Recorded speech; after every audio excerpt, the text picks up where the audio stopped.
This is a home-based command center. Think of it as the IT technician for this crime. This is just a standard ATM. So I'm going to withdraw $40 from this ATM.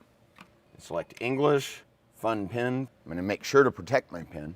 I'm gonna do withdraw checking for 40. We have two X-Force Red $20 bills. I'm gonna request $40 again. Let's see how much money I can get out. I'll take a receipt. Now, this time, in fact, if you look at my receipt, it also says $40.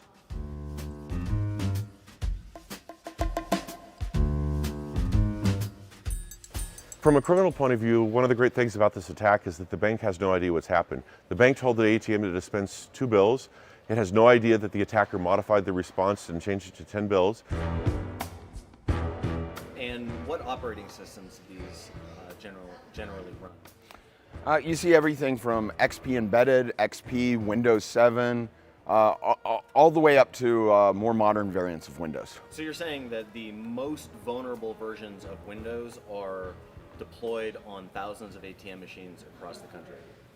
Yes, you have a lot of ATMs across the country that still run Windows XP. So the type of vulnerabilities that we exploit initially on an ATM are very common. ATMs are architected a very similar way to a home PC. In fact, oftentimes it may be more vulnerable because of the difficulty in patching ATMs that are distributed across a wide geographic area. Most of the ATMs don't have a support staff that's standing there, and if the bank has to send someone out to each ATM to install software, it significantly increases costs. So they're usually very conservative about which patches and which software they push out. This is the receipt printer. Has the standard USB connection, shows up in Windows just like any other printer. You can actually print Word documents on this. The same is true for the safe. The cash dispenser is also just a USB device. We've printed out our own money and stocked it up. Once the ATM is compromised, that's where it gets a lot more complicated.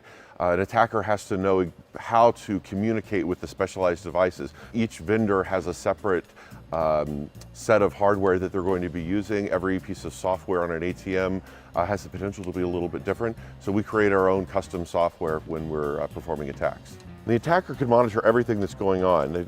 For example, the attacker can see what's actually displayed on the screen of the ATM and also observe the network traffic. The highlighted text here is the magnetic stripe data from the card.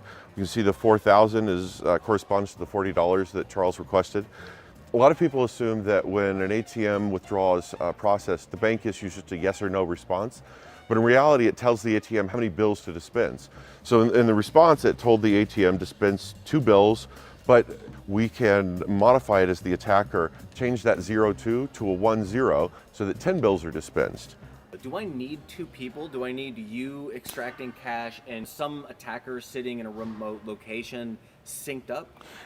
Conceivably, he could do it from right outside the ATM, but it makes more sense because there's less risk to him being compromised if he can send a low-cost criminal employee to go pick up the cash for him.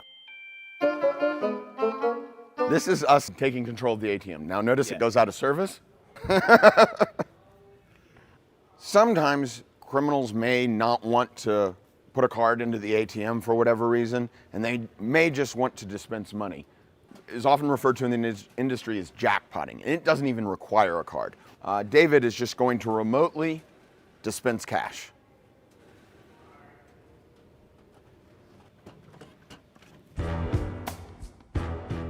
How often they're updated often depends on the volume of usage for an ATM, but an ATM like this can hold over $200,000. In fact, in certain rare instances, they can be stocked with up to $1 million.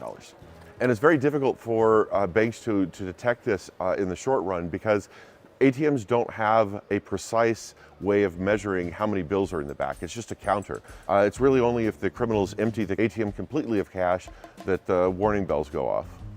So a lot of the technology that is needed to defend against it are things that are already on the market. For example, having encrypted network connections between the ATM and the bank. While that's been available for literally decades now, it's surprising how many banks are still using insecure network communication.